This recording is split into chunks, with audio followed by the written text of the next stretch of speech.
Hello दोस्तों।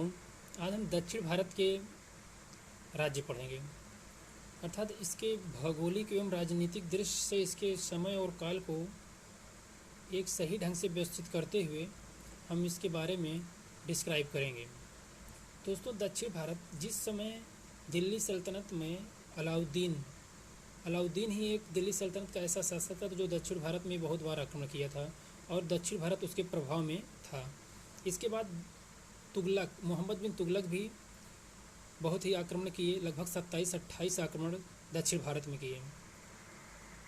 और उसी समय मोहम्मद बिन तुगलक के शासनकाल में दक्षिण भारत में ये दो राज्य वंश जो इंडिकेट किए गए हैं, विजयनगर साम्राज्य और बहमनी राज्य, अपने अस्तित्व में आए। दोस्तों, ये कैसे आए और उस समय क्या स्थिति थी भौगोलिक और राजनीतिक, इसे हम विभिन्न तरीके से आपको बताने का प्रयास करेंगे।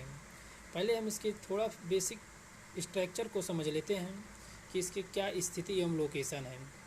दोस्तों, कृष्णा नदी के दक्षिण में और तुंगभद्रा के नीचे जो विजयनगर साम्राज्य है इधर है, और बहमनी साम्राज्य नर्मदा नदी के दक्षिण में। दोस्तों, इस स्थिति को देखकर आपको ये बताने का प्रयास करते हैं कि विजयनगर साम्राज्य दक्षिण में होने के कारण ये अपने साम्राज्य का विस्तार दक्षिण में नहीं कर सकता था। वह उत्तर में अपने साम्राज्य का विस्तार करने के लिए बहमनी साम्राज्य से इसीलिए हमेशा हस्तक्षेप होते थे। बहमनी साम्राज्य उत्तर में ज़्यादा नहीं अपने साम्राज्य बढ़ा सकता था, क्योंकि उधर दिल्ली सल्तनत का प्रभाव दिखाई पड़ता था।